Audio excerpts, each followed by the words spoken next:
सबों को यीशु है। आज के रविवारी गिरजा आराधना में आप सबों का स्वागत है। प्रभु यीशु मसीह आप सबों को आशीष देवे, आमीन। हम लोग आह्वान वचन सुनेंगे। भजन संहिता भजन नंबर 13, 1 और 2 पद। हे परमेश्वर, कब तक क्या तू सदैव मुझे भुला रहेगा? तू कब तक अपना मुखड़ा मुझसे छिपाए रहेगा? मैं कब तक अपने मन ही मन में युक्तियाँ करता रहूं और दिन भर अपने हृदय में दुखित हो रहा करूं? कब तक मेरा शत्रु मुझ पर प्रबल रहेगा? आमीन। हम लोग परमेश्वर की महिमा स्तुति करते हुए हम लोग गीत गाएंगे। गीत नंबर 178।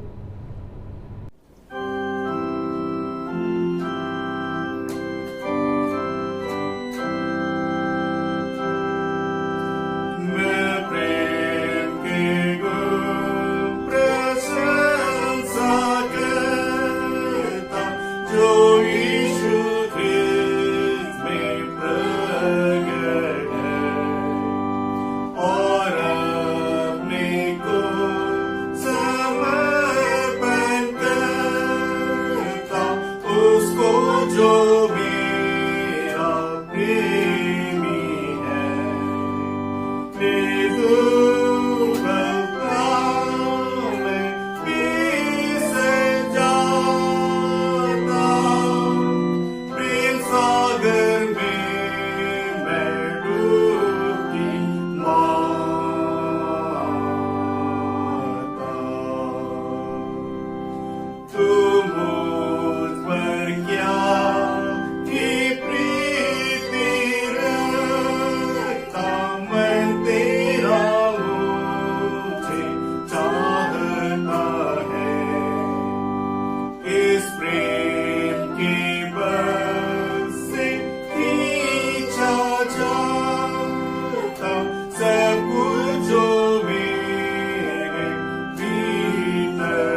परमेश्वर पिता और पुत्र और पवित्र आत्मा के नाम से आमीन। हमारी सहायता ईश्वर के नाम से है जिसने स्वर्ग और पृथ्वी को सृजा।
सर्वशक्तिमान ईश्वर दयालु पिता, हम दीनताई से अपने सब पाप और अपराधों को तेरे सम्मुख मान लेते हैं। तू अपने प्रिय पुत्र हमारे प्रभु यीशु ख्रीस्त के कारण हम पर दया दृष्टि कर और हमारे सब पापों को क्षमा कर।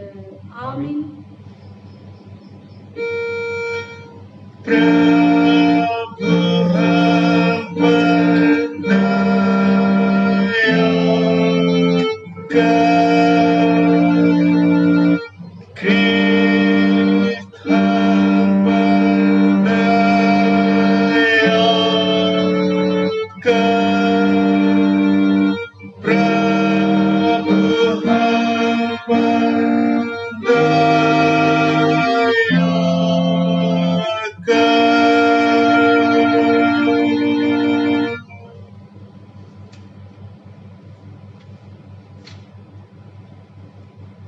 प्रभु परमेश्वर यूं कहता है, मेरे जीवन की सौगंध, मैं दुष्टों की मृत्यु से प्रसन्न नहीं होता, परंतु दुष्ट अपनी चाल से फिरे और जीवित रहे। आमीन।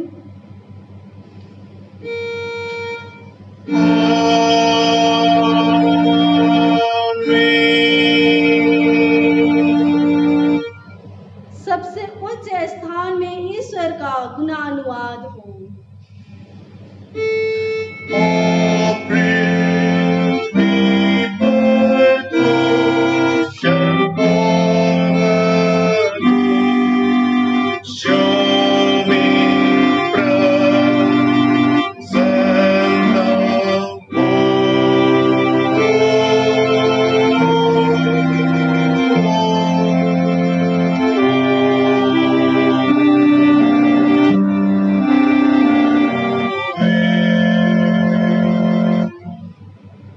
प्रभु तुम्हारे संग हो।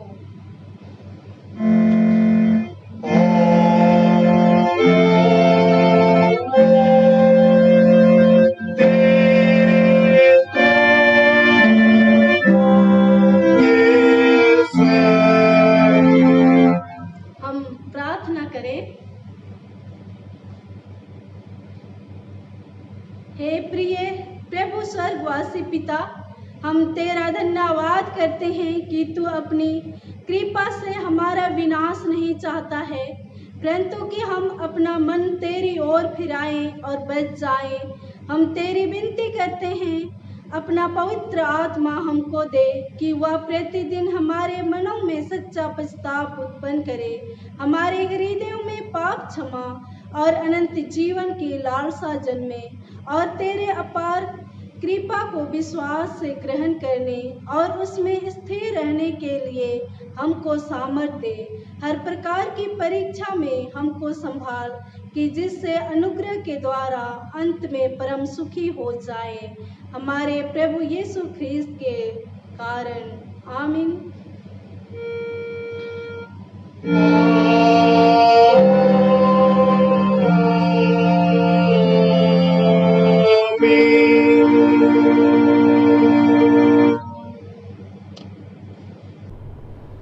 आज का पहला पाठ वचन वह हमें मिलता है प्रेरितों के कामों का वर्णन अध्याय 17 पद संख्या 16 से लेकर 34 पद तक। प्रभु का वचन इस प्रकार से लिखा हुआ है। एथेंस नगर में जब पौलुस एथेंस में उनकी बाट जो रहा था, तो नगर को मूर्तों से भरा हुआ देखकर उसको जी जल गया। अतः वह आराधनालय में यहूदियों और भक्तों से और चौकों में जो लोग उससे मिलते थे उनसे हर दिन वाद विवाद किया करता था।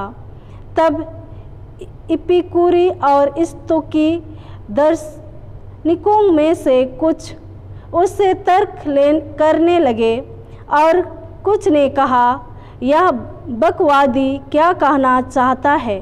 परंतु दूसरों ने कहा, वह अन्य देवताओं का प्रचारक मालूम पड़ता है, क्योंकि वह यीशु का और पुनरुत्थान का सुसमाचार सुनाता था। तब वे उसे अपने साथ अरियुपगुस पर ले गए और पूछा, क्या हम जान सकते हैं कि यह नया मत जो तू सुनाता है क्या है, क्योंकि तू अनोखी बातें हमें सुनाता है। इसलिए हम जानना चाहते हैं कि इनका अर्थ क्या है, इसलिए कि सब एथेनवासी और परदेसी जो वहाँ रहते थे नई नई बातें कहने और सुनने के सिवाय और किसी काम में समय नहीं बिताते थे। तब पौलुस ने अरियुपगुस के बीच में खड़े होकर कहा, हे एथेंस के लोगों, मैं देखता हूँ कि तुम हर बात में देवताओं के बड़े मानने वाले हो, क्योंकि मैं फिरते हुए जब तुम्हारी पूजने की वस्तुओं को देख रहा था तो एक ऐसी वेदी भी पाई जिस पर लिखा था, अनजाने ईश्वर के लिए। इसलिए जिसे तुम बिना जाने पूजते हो, मैं तुम्हें उसका समाचार सुनाता हूँ, जिस परमेश्वर ने पृथ्वी और उसकी सब वस्तुओं को बनाया। वह स्वर्ग और पृथ्वी का स्वामी होकर हाथ के बनाए हुए मंदिरों में नहीं रहता, ना किसी वस्तु की आवश्यकता के कारण मनुष्यों के हाथों की सेवा लेता है, क्योंकि वह स्वयं ही सबको जीवन और श्वास और सब कुछ देता है।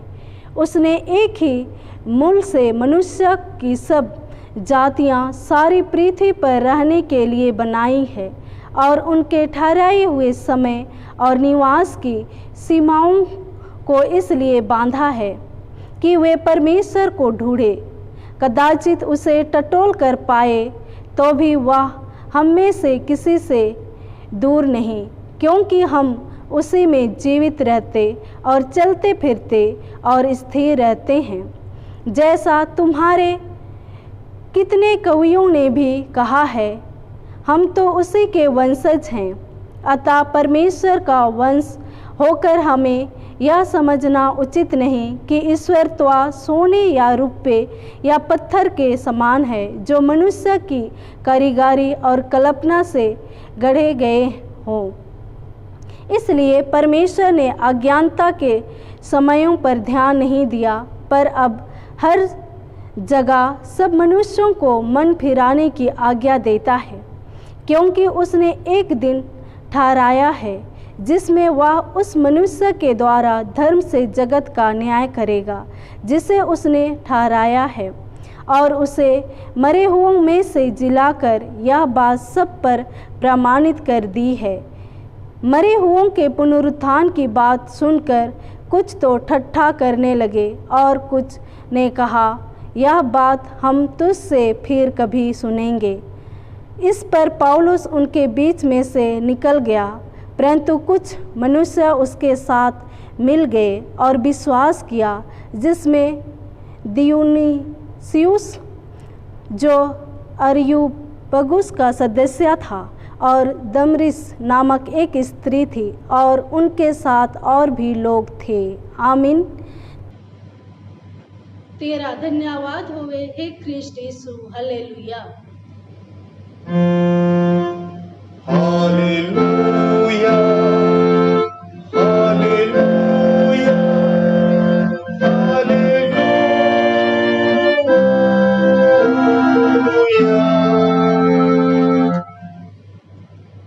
अब हम ख्रिस्तानी कलीसिया के संग अपने महापवित्र विश्वास को मान लेकर यूं कहे, मैं विश्वास करती हूँ परमेश्वर पिता पर, जो स्वर्ग और पृथ्वी का सर्वशक्तिमान सृजनहार है, और उसके इकलौते पुत्र अपने प्रभु यीशु ख्रिस्त पर, जो पवित्र आत्मा से गर्भ में आया, कुंवारी मरियम से उत्पन्न हुआ, पांतुस पिलातुस की आज्ञा से दुख उठाया, क्रूस पर चढ़ाया गया, मर गया और गाड़ा गया, पाताल में उतरा, तीसरे दिन मृतकों में से जी उठा, स्वर्ग पर चढ़ गया और परमेश्वर सर्वशक्तिमान पिता की दाहिने हाथ बैठा है, जहाँ से वह जीतों और मृतकों का विचार करने को फिर आएगा। मैं विश्वास करती हूँ पवित्र आत्मा पर, एक ही पवित्र ख्रिस्तानी कलीसिया, पवित्रों की संगत पर, पापों की क्षमा, देह के जी उठने और अनंत जीवन पर। आमीन।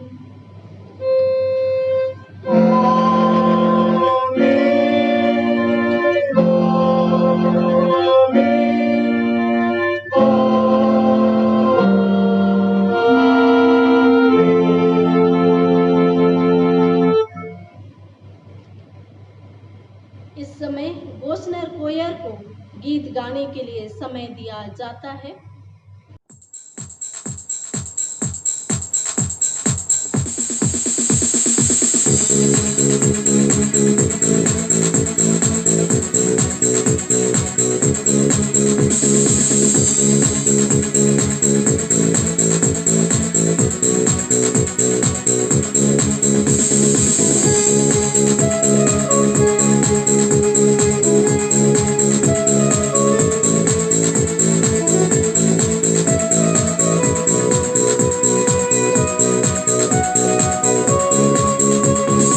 आराधना करे आराधना, उपकारों को उसकी याद करे, हाथों को उठा के धन्यवाद करे, ऊंचे स्वरों से उसकी स्तुति करे।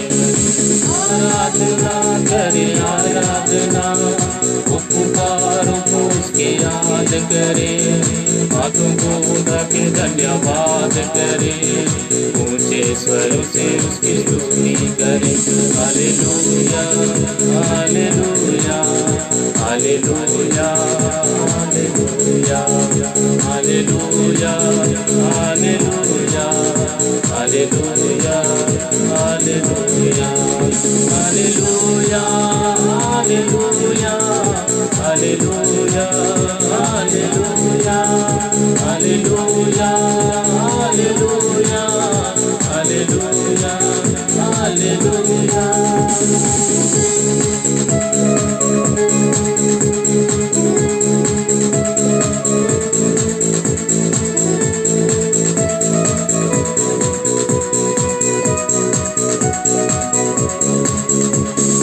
यीशु के लहू ने पापों से मुक्ति दी, यीशु के लहू ने रोगों से चंगाई दी, यीशु के लहू ने पापों से मुक्ति दी, यीशु के लहू ने रोगों से चंगाई दी।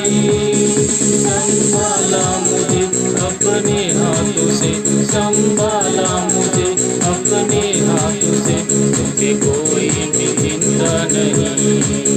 संभाला मुझे अपने हाथों से, संभाला मुझे अपने हाथों से, मुझे कोई भी चिंता नहीं।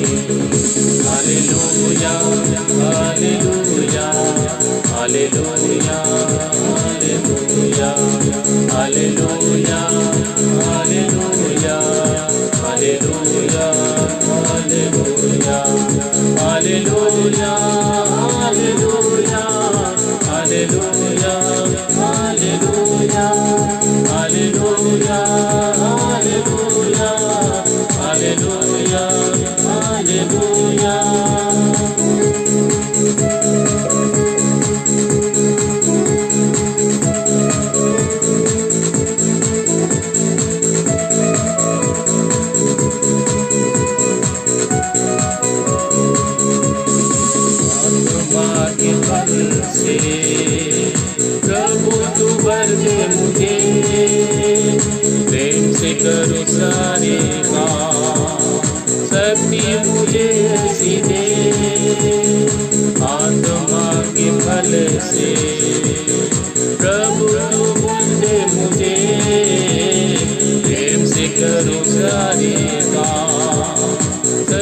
मुझे ऐसी दे, ताजा हरदम रहूं आत्मा की नदी में, ताजा हरदम रहूं आत्मा की नदी में, अर्पण करता हूँ उसके लिए।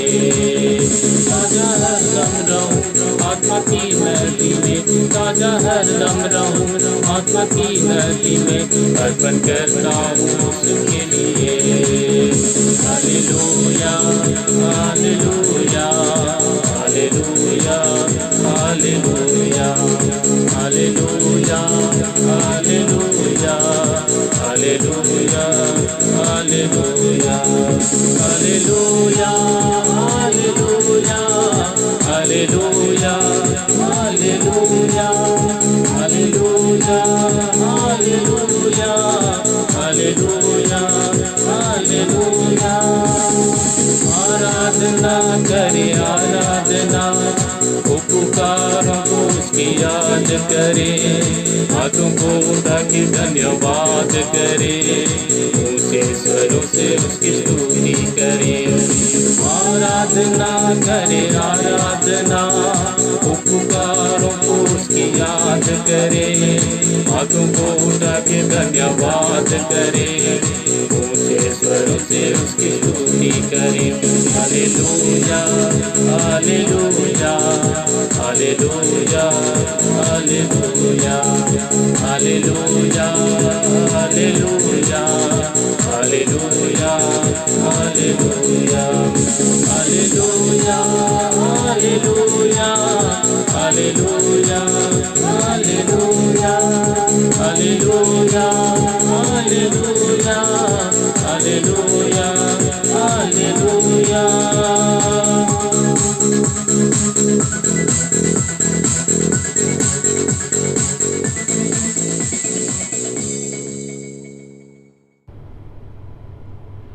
गोस्नर कोयर को सुंदर गीत के लिए धन्यवाद देते हैं। तुम्हें हमारे पिता ईश्वर और प्रभु यीशु ख्रीस्त की ओर से अनुग्रह और शांति हर एक को बहुतायत से मिले, आमीन। हम लोग प्रार्थना करेंगे। हे सर्वशक्तिमान, सर्व उपस्थित, सर्वज्ञानी पिता परमेश्वर, हम तुझे धन्यवाद देते हैं प्रभु जी। तूने विगत सप्ताह भर के जीवन में और रात्रि भर के जीवन में तूने हमारे साथ रहा, हमें संभाल कर रखा, सुरक्षित रखा और आज के इस पवित्र दिन में ला पहुंचाया है कि हम इस पवित्र दिन में हम इतने प्रियजन प्रभु तेरी नाम की महिमा स्तुति कर रहे हैं। प्यारे पिता, तेरी दया और अनुग्रह के द्वारा से आज हम इस समय तेरे संगति में होने पाते हैं। विगत परिस्थिति में होकर भी तूने हमें संभाला है, सुरक्षित रखा है, अपने धर्म हाथों से हमें संभाला है। हम तुझे धन्यवाद देते हैं प्रभु जी कि तूने यह समय इस घड़ी दिया है कि हम इस समय में प्रभु तेरे प्रेम को, तेरी महिमा के गीतों को वचनों के द्वारा से हम तेरी महिमा करना चाहते हैं, वचन के द्वारा से आशीष पाना चाहते हैं। प्रभु तू ही अगुवाई कर और ऐसा प्रेम तूने हमसे किया है कि वह प्रेम जो इस जगत को तूने दिया है, उसी प्रेम के द्वारा प्रभु हम तेरे निकट आते हैं और तेरे नाम को धन्यवाद करते हैं कि प्रभु हमें हर एक परिस्थिति से भी हमें छुड़ाता है, बचाता है और अपने संग लिए चलता है। प्यारे प्रभु जी, जब हम तेरे पवित्र संगति में होते हैं और इस समय जब तेरे वचन को मनन करना चाहते हैं प्रभु, तो हम हर एक के मन और हृदय को अगुवाई कर, तैयार कर प्रभु कि हम तेरे जीते वचन को मनन करने पाए। हमें सुनने में, सुनाने में बहुतायत का आशीष प्रदान कर, हमारे मन और हृदय को खोल दे मेरे परमेश्वर कि हम तेरे जीते वचन को मनन करने पाए, वचन की गहराई को, उसके गुण भेदों को जानने पाए तेरे पवित्र आत्मा के सामर्थ के द्वारा। और प्रभु जी हाँ, वह वचन हमारे लिए आशीष का कारण होने पाए, वह हमारे जीवन को अगुवाई करने वाला होने पाए। आज का वचन जो तूने रखा है, हमारे एक लोगों से तू बातचीत कर प्रभु कि हम वचन के द्वारा तुझे धन्यवाद देने पाए। प्यारे पिता, जो वचन हम मनन करेंगे उसकी गहराई को जाने पाए और उस गहराई से प्रभु जी हम अपने आत्मिक जीवन के लिए उन बहुमूल्य मोतियों को हम पकड़ने पाए और विश्वास में दृढ़ बने रहने पाए और तेरे ही नाम की सदा स्तुति करने वाले होने पाए। हमारे हर एक पाप दोष गुनाह अपराधों को प्रभु जी तू क्षमा कर और ऐसे दीन धन्यवादी प्रार्थना तेरे बेटे हमारे उद्धार करता यीशु मसीह के नाम से मांगते हैं, सुन और दया से ग्रहण कर ले, आमीन।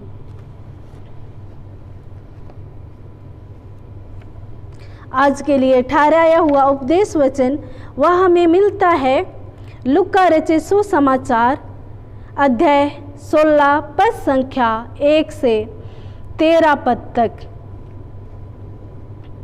प्रभु का जीवित वचन इस प्रकार से लिखा हुआ है। चतुर भंडारी। फिर उसने चेलों से भी कहा, किसी धनवान का एक भंडारी था और लोगों ने उसके सामने उस पर यह दोष लगाया कि वह तेरी सारी संपत्ति उड़ाए देता है। अतः उसने उसे बुलाकर कहा, यह क्या है जो मैं तेरे विषय में सुन रहा हूँ? अपने भंडारीपन का लेखा दे, क्योंकि तू आगे को भंडारी नहीं कर सकता।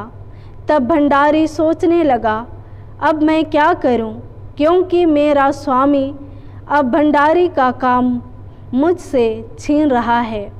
मिट्टी तो मुझसे खोदी नहीं जाती और भीख मांगने में मुझे लज्जा आती है। मैं समझ गया कि क्या करूँगा, ताकि जब मैं भंडारी के काम से छुड़ाया जाऊँ तो लोग मुझे अपने घरों में ले लें। तब उसने अपने स्वामी के देनदारों को एक एक करके बुलाया और पहले से पूछा, तुझ पर मेरे स्वामी का कितना कर्ज है? उसने कहा, 100 मन तेल।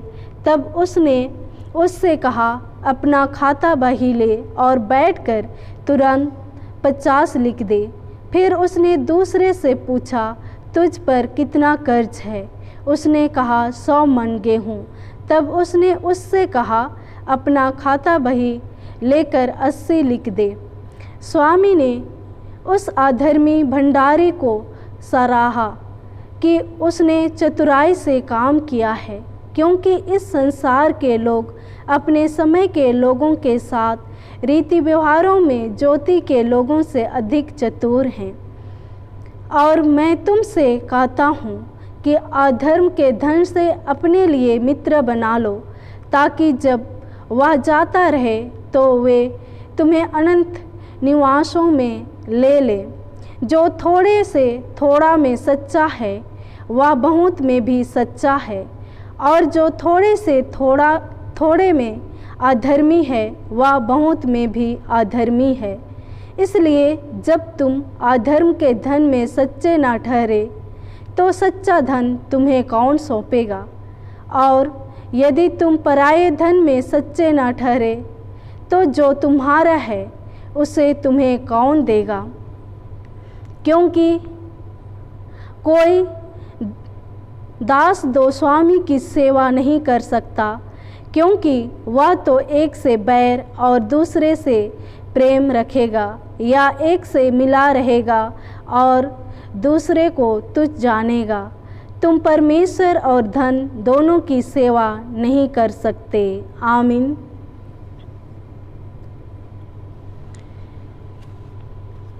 मसीह में मेरे प्रियो, हम प्रभु को धन्यवाद देते हैं कि हमें यह फिर से एक मौका दिया है कि हम प्रभु के निकट आते हैं और एक साथ एक सहभागिता में होकर हम उसकी महिमा और स्तुति करते हैं।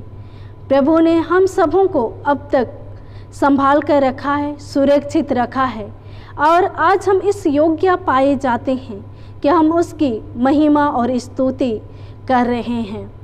तो आज के वचन में हम लोग देखते हैं कि चतुर भंडारी के विषय में प्रभु यीशु मसीह के सभी दृष्टांतों में व्याख्या के दृष्टिकोण में यह दृष्टांत सबसे अधिक कठिन है। प्रभु यीशु मसीह यह दृष्टांत प्रमुख रूप से अपने शिष्यों को संबोधित करते हुए सुनाया।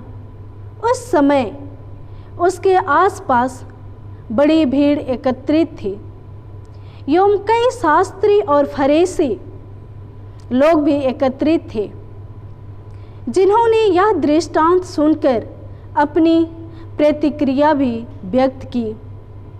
इस दृष्टांत के द्वारा प्रभु यीशु मसीह अपने शिष्यों को तथा हम सभी मसीहों को चिताता है कि एक दिन उसका न्याय होना निश्चित है, अर्थात हम सभी लोगों का न्याय होगा। हमारे कामों का लेखा जोखा प्रभु यीशु मसीह अंतिम दिन में लेगा।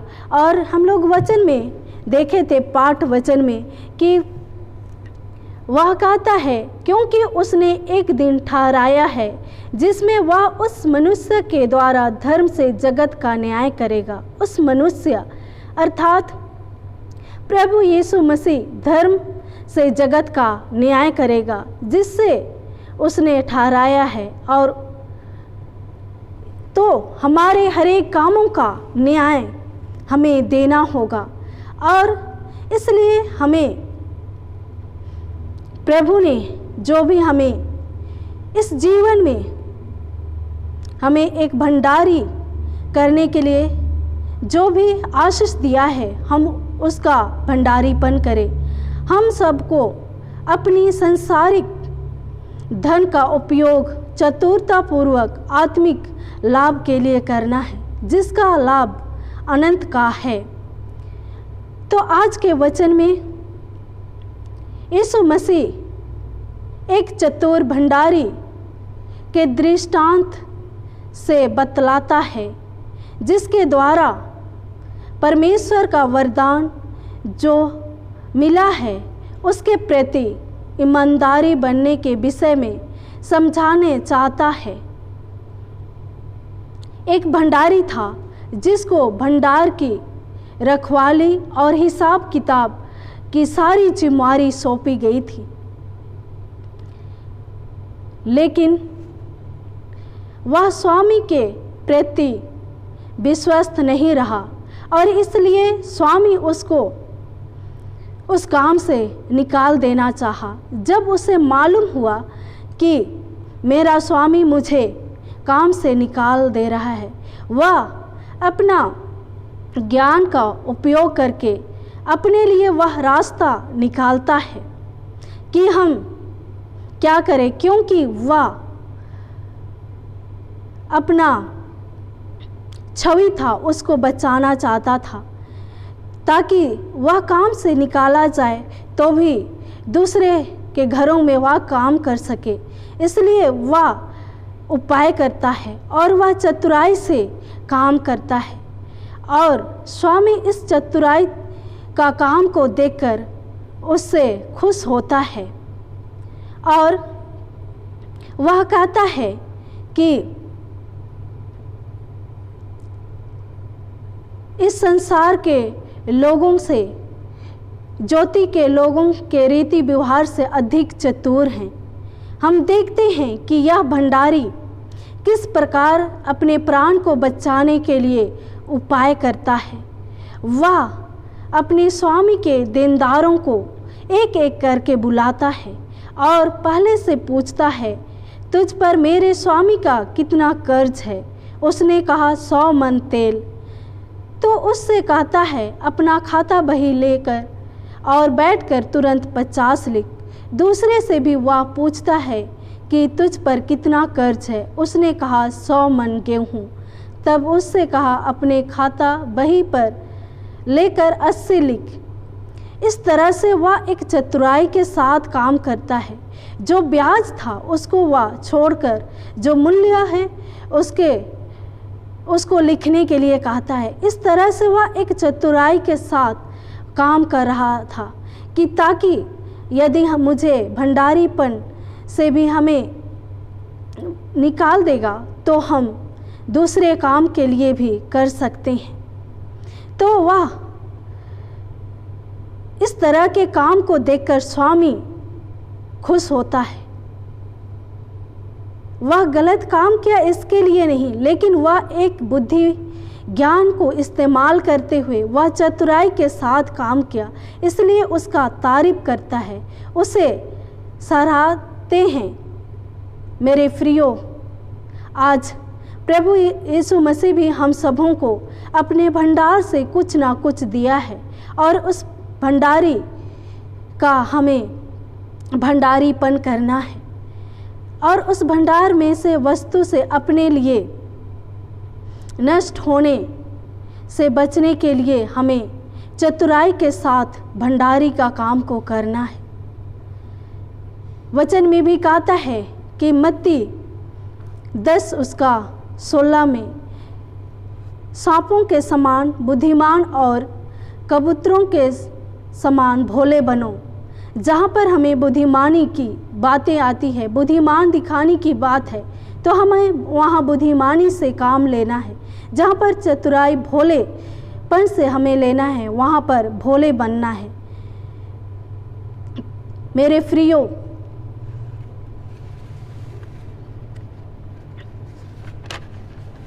प्रभु परमेश्वर ने हम सबों को अपने भंडार से कुछ दिया है, इसकी रखवाली करें।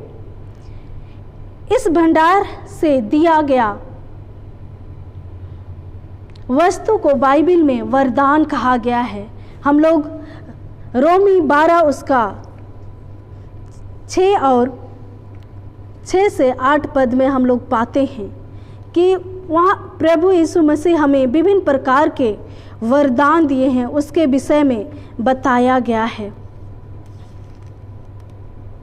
जबकि उस अनुग्रह के अनुसार जो हमें दिया गया है, हमें विभिन्न वरदान मिले हैं और इसी विभिन्न वरदानों को जो भी वस्तु हमें वरदान के स्वरूप मिला है, उसकी रखवाली और उपयोग प्रभु की महिमा और अपने उद्धार के लिए करें। इस कार्य में हम विश्वस्त बने रहे। हम लोग वचन में पाएंगे, 1 कोरिन्थ 4:2 में हम लोग पाएंगे।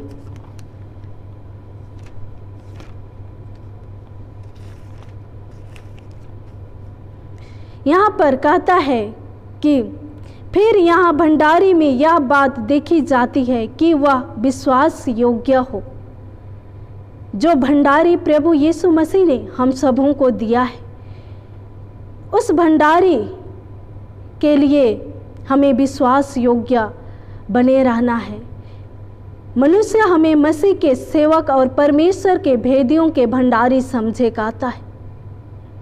इसलिए जो भी काम हम करते हैं उसमें हम विश्वस्त बने रहे। प्रभु ही परखने वाला और अनुग्रहित करने वाला है, अतः हम चतुराई से रखवाली और उपयोग करें। हम लोग वचन में पाएंगे 1 पत्रस उसका 4 अध्याय, उसका अगर हम 7 से 11 पद में देखेंगे तो वहाँ पर परमेश्वर के भले भंडारी के विषय कहा गया है।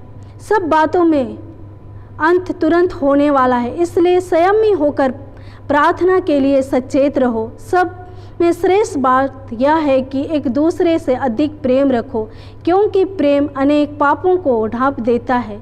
बिना कुड़कुड़ाए एक दूसरे का अतिथि सत्कार करो। जिसको जो वरदान मिला है वह उसे परमेश्वर के नाना प्रकार के अनुग्रह के भले भंडारियों के समान एक दूसरे की सेवा में लगाए। यदि कोई बोले तो ऐसा बोले मानो परमेश्वर का वचन है। यदि कोई सेवा करे तो उस शक्ति से करे जो परमेश्वर देता है, जिससे सब बातों में यीशु मसीह के द्वारा परमेश्वर की महिमा प्रकट हो। महिमा और साम्राज्य युगानुयुग उसी का है, आमीन।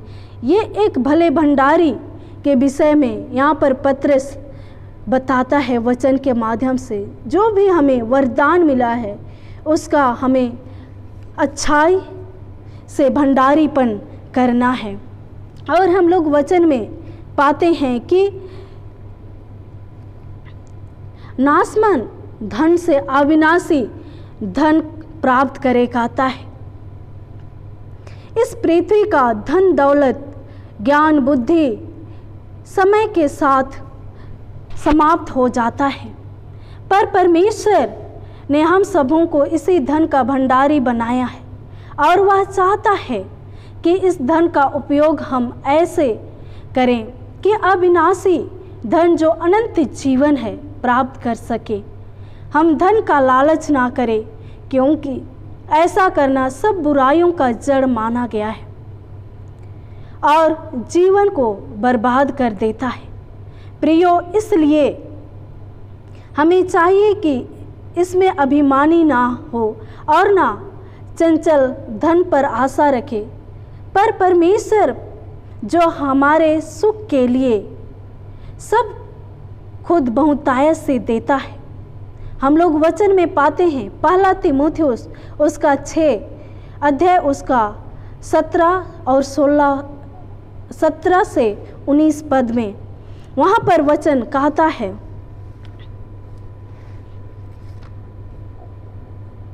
इस संसार के धनवानों का ज्ञान दे कि वे अभिमानी ना हो और चंचल धन पर आशा ना रखे, परंतु परमेश्वर पर जो हमारे सुख के लिए सब कुछ बहुतायत से देता है, वे भलाई करे और भले कामों में धनी बने और उद्धार और सहायता देने में तत्पर हो और आगे के लिए एक अच्छी नींव डाल रखे कि सच्चे जीवन को वश में कर ले। तो एक सच्चे जीवन प्राप्त करने के लिए हमें इस तरह से हम नाशमान धन से अविनाशी धन को चतुराई से हम प्राप्त कर सकते हैं। और आगे वचन में हम देखते हैं कि परमेश्वर के दिए हुए धन में सच्चे ठहरे।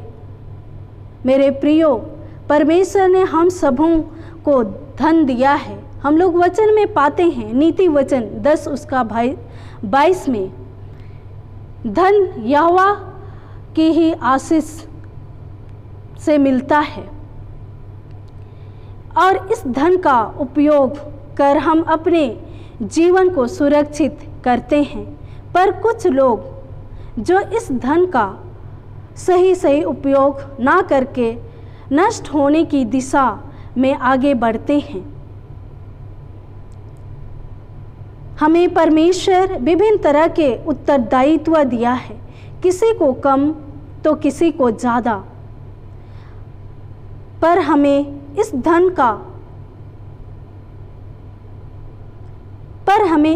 के प्रति सच्चा ठहरना है, क्योंकि वचन कहता है यदि हम हमारी शारीरिक जीविका के जो आवश्यक धन है उसमें सच्चे न ठहरे तो सच्चा धन कौन देगा। इसी सच्चे धन की खोज में हैं जिसको अनंत जीवन कहते हैं। यदि हम सच्चा नहीं ठहरे तो जो हमारे पास है वह भी ले लिया जाएगा।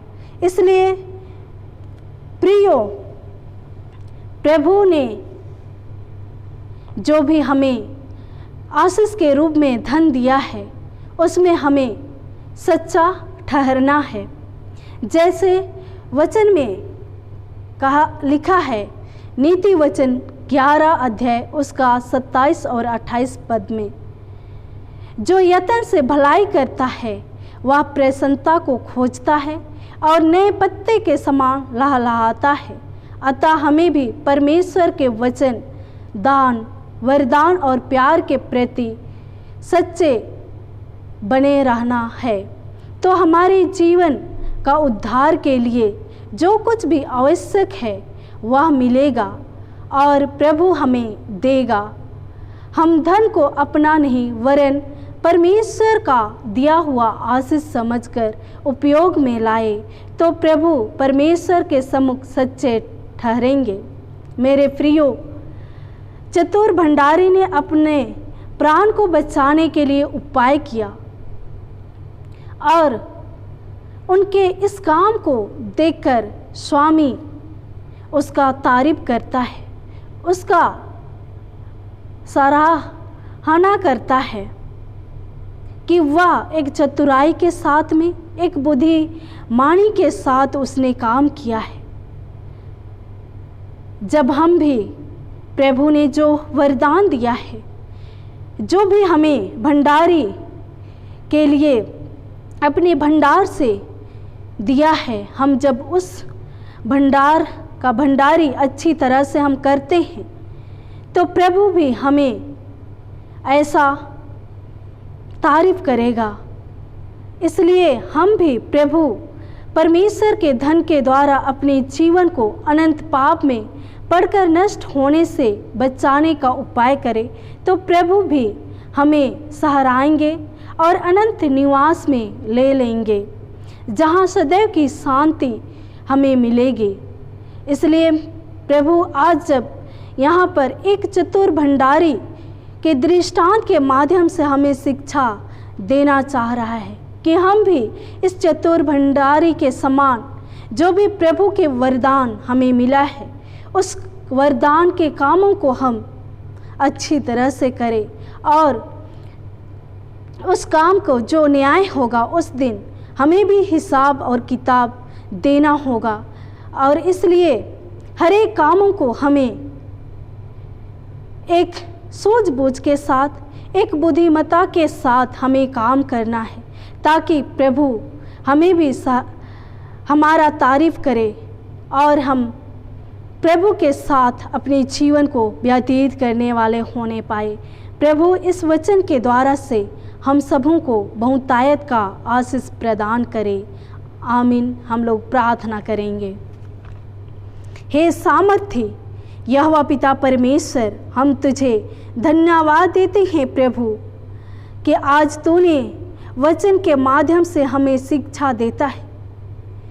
जो प्रभु एक भंडारी था, जिसको प्रभु भंडारीपन का सारा जिम्मेवारी उसे सौंप दी गई थी, उस धन का प्रभु हिसाब किताब उसे दिया गया था और वह उसको इस्तेमाल करता था। लेकिन जब वह गलत काम करता है तो वहाँ पर स्वामी अपने उस काम से निकाल देता है। मेरे प्रियो, जब वह भंडारी चतुराई के साथ, बुद्धिमत्ता के साथ वह काम को करता है तो स्वामी उसे तारीफ करता है। मेरे प्रभु, आज हम सबों को भी तूने अपने भंडार से कुछ ना कुछ वरदान दिया है, किसी को बहुत ज़्यादा तो किसी को कम, लेकिन हर एक को उस वरदान का भंडारी करने के लिए तूने हम सबों को दिया है।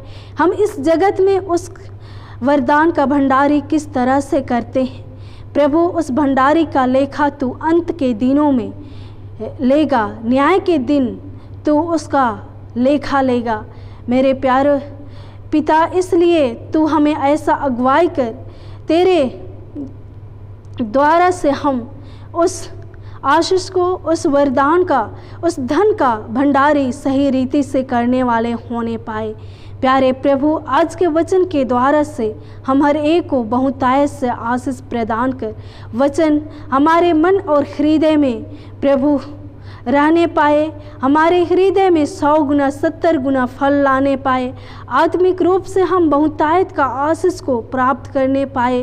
प्रभु, तू ही हमें ऐसा आशीष प्रदान कर, आत्मिक लौकिक सभी प्रकार से प्रभु तू हमारे जीवन में आशीष को प्रदान कर और हम हमेशा तेरे वचन में बने रहकर अपने जीवन को व्यतीत करने पाए। आज के संगति में जितने लोग नहीं आ पाए प्रभु, उन्हें भी अपने पवित्र आत्मा के द्वारा से आज का वचन के आशीष को प्रदान कर, हर एक कोई आशीषित होने पाए और तेरे नाम को धन्य कहने पाए। सारी बातों के लिए हम तुझे धन्यवाद देते हैं। फिर से इस वचन के द्वारा हम सबों को बहुतायत का आशीष प्राप्त हो। प्रभु, सारी आदर महिमा गौरव तुझको देते हुए ऐसे दीन धन्यवादी प्रार्थना हमारे उद्धारकर्ता यीशु मसीह के नाम से मांगते हैं, सुन और दया से ग्रहण कर ले। आमीन। और ईश्वर की शांति जो समस्त ज्ञान से परे है, ख्रीस्त यीशु में प्रत्येक के मन और हृदय की रक्षा और रखवाली अब से लेकर सर्वदा तक करता रहे। आमीन। हम लोग तीसरा गीत गाएंगे, गीत नंबर 182।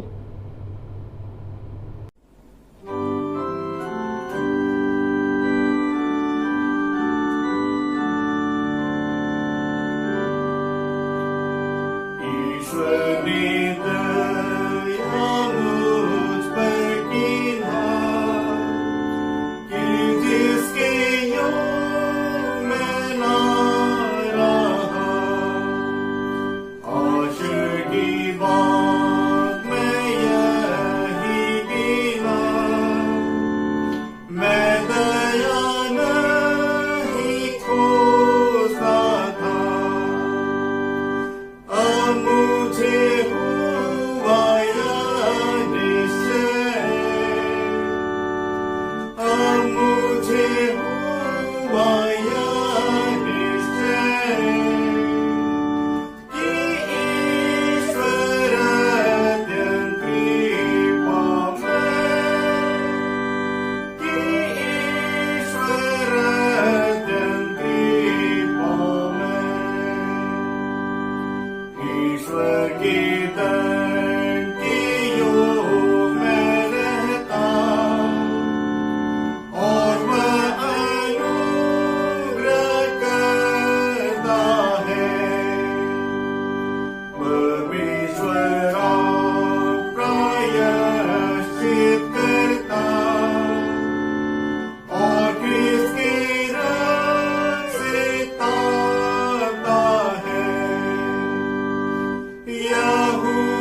आइए हम लोग सारी बातों के लिए परमेश्वर पिता को धन्यवाद देंगे। हम लोग प्रार्थना करेंगे।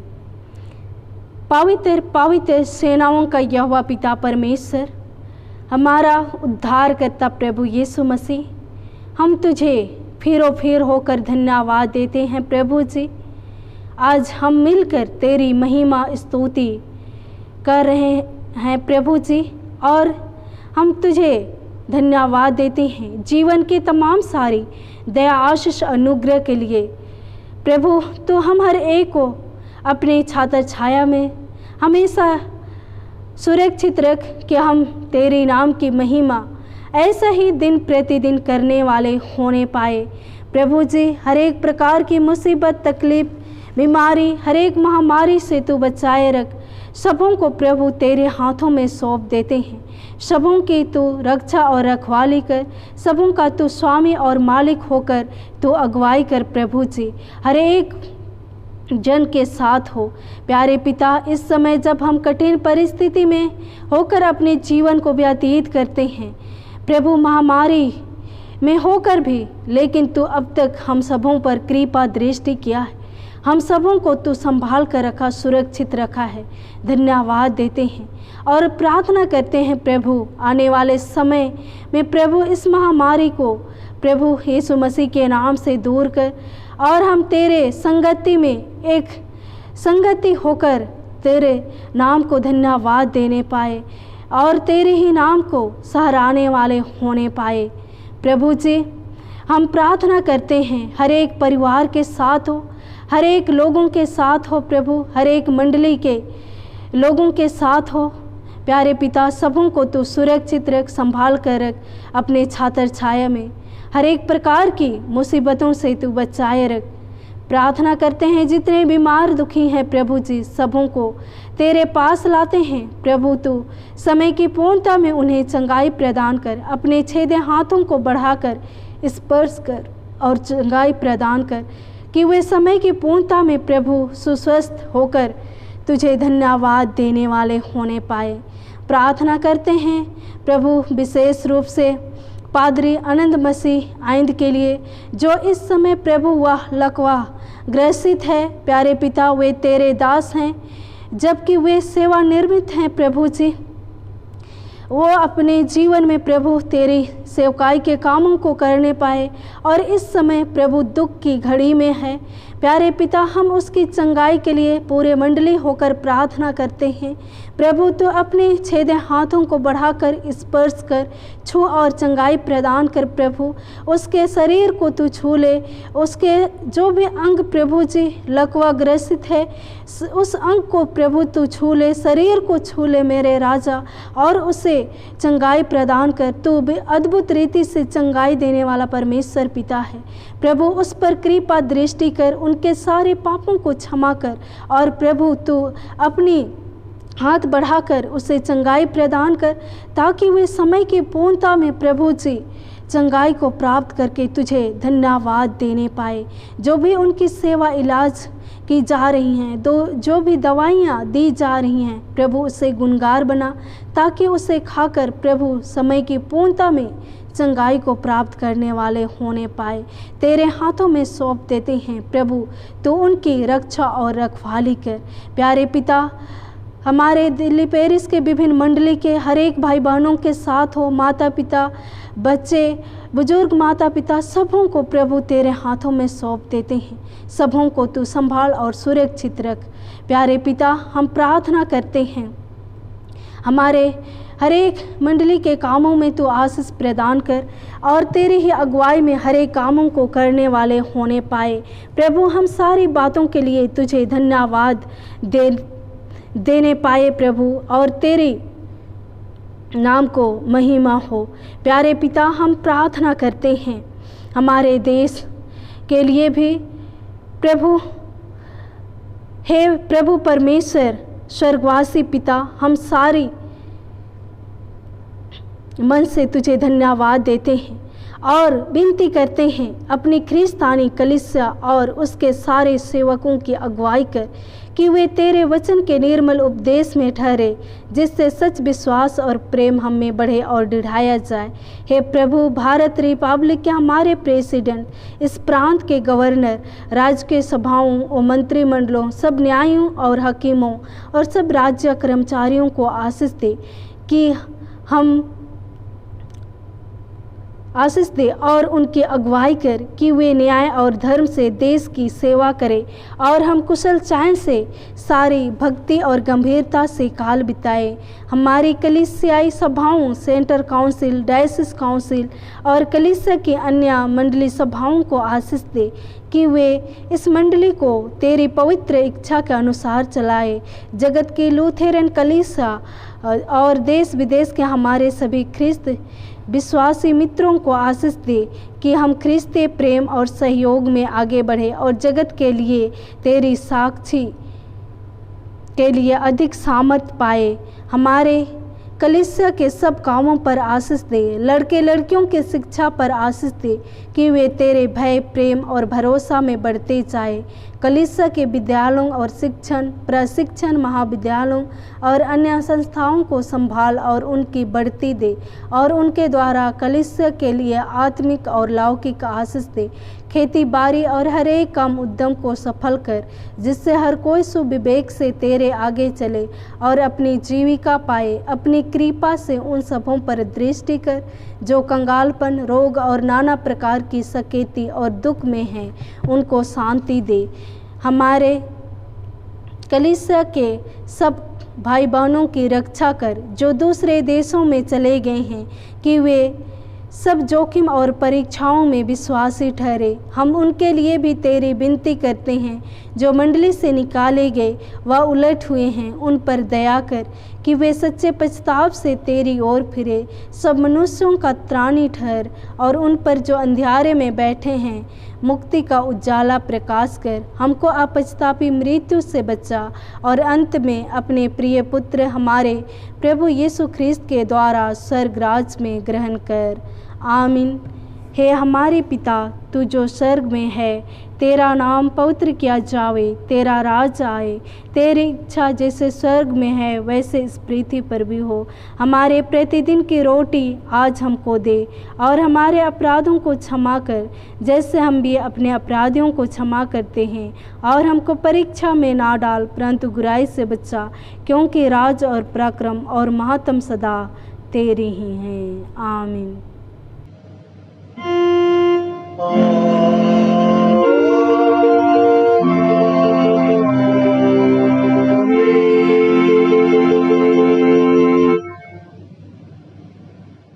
अब त्रिएक ईश्वर का आशीर्वाद विश्वासी और दिन मन से ग्रहण कर। परमेश्वर तुझे आशीष देवे और तेरी रक्षा करे। परमेश्वर अपना मुख का प्रकाश तुझ पर चमकावे और तुझ पर अनुग्रह करे। परमेश्वर अपना मुख का प्रकाश तुझ पर चमकावे और तुझे कुशल देवे। आमीन।